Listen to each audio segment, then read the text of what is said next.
O menino jogou um pedaço de metal na cerca e logo percebeu que ela era eletrificada. Cerca que dividia os dois mundos, de um lado o paraíso e do outro o inferno, e de ambos os lados, crianças que não faziam ideia do porquê de tudo aquilo.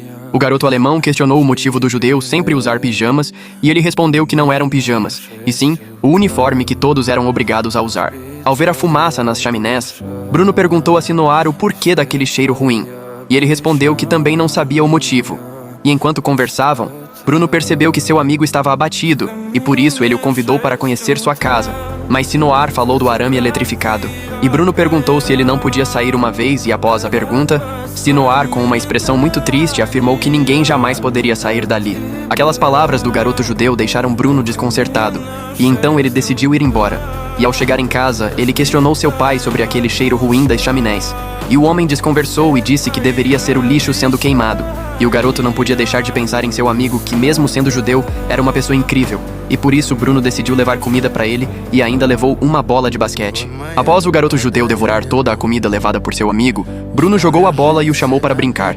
Mas Sinoar imediatamente a devolveu e disse que aquilo era perigoso, e se alguém descobrisse ele estaria morto. E ao som do alarme, ele foi embora. E Bruno voltou para casa antes que sua mãe chegasse da cidade. E ela também sentiu aquele cheiro, e questionou o soldado sobre o que era. E ele, sob o tom de piada, afirmou que judeus fediam mesmo. A mulher parece ter entendido a piada, e o soldado percebeu que ele tinha falado demais. E quando a mãe de Bruno viu aquela fumaça muito fedida, ela caiu em si, e percebeu que tudo aquilo eram os restos mortais de judeus que estavam servindo de combustível para as caldeiras. Revoltada, ela decidiu colocar seu marido contra a parede, e ele afirmou que aquilo era parte da guerra, e ela, indignada, retrucou que queimar pessoas era parte da guerra. E ele se exaltou e revelou sua verdadeira face para sua esposa, que não podia acreditar que tinha se casado com um monstro daquele.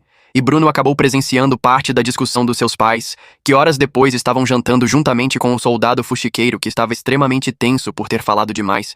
E justamente nesse momento, um serviçal acabou derrubando a garrafa de vinho, e apenas para sair da mesa, o soldado agarrou o judeu e o levou para fora da casa.